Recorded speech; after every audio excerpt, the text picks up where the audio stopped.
Hi, so in this question, we have been given a circle in which we have a triangle in which three angles are given, as you can see. Before we begin with the question, let me just tell you what they are asking. So the ask of this question is we need to find angle CAO. So we need to find this angle, which I can assume it to be theta. Okay, and another thing, if you look at ADE, like this line DAE, this is a straight line which can act as a tangent for the circle, and this tangent and radius OA, we can use the theorem. Then we can use another theorem, which will be alternate segment theorem, and like that we can finish this off. So the first thing I will do is I'll try to get angle OAB. OAB plus 56 is equal to 90 degree because radius and tangent are perpendicular.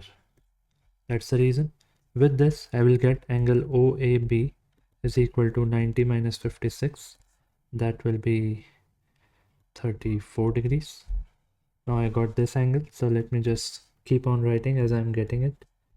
Once I got 34, then I will work in triangle OAB again. In triangle OAB, OA is equal to OB. They both are radius. That's why it's an isosceles triangle. Due to which angle OAB will be equal to angle OBA, that will be equal to 34. I got one more angle. Let me write 34 over here. I'm almost getting closer to my final answer. Now just have a look at this 56 degree. Okay, it is the angle what tangent makes with a segment. This AB is a segment, and alternate to that is this angle.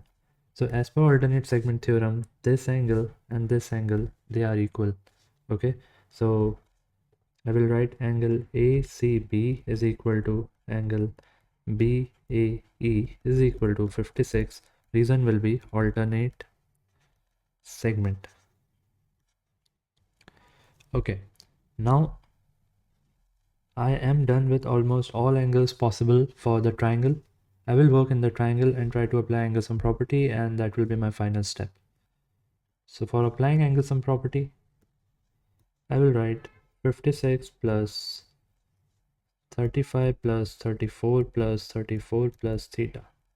56, then 35 plus 34, then 34 plus theta, all together equal to 180. Okay, now we need to just simply add them up. So 56 plus 34, that will be 90, and 35 plus 34, that will be 69. So 90 will go on the other side. Let's keep 69 here. That will be equal to 90 because 180 minus 90 will be 90, and then from here theta will be equal to 90 minus 69, that is 21. So in short, I got my required angle. This is how we have to write down all the workings. You can write the working in a structured way. I had this one slide, so I have to just show everything here only. But yeah, you can write it in structured form, plus you can mention all reasons whatever you are using. Okay, so you'll get full marks if you do all this. I hope you understood it.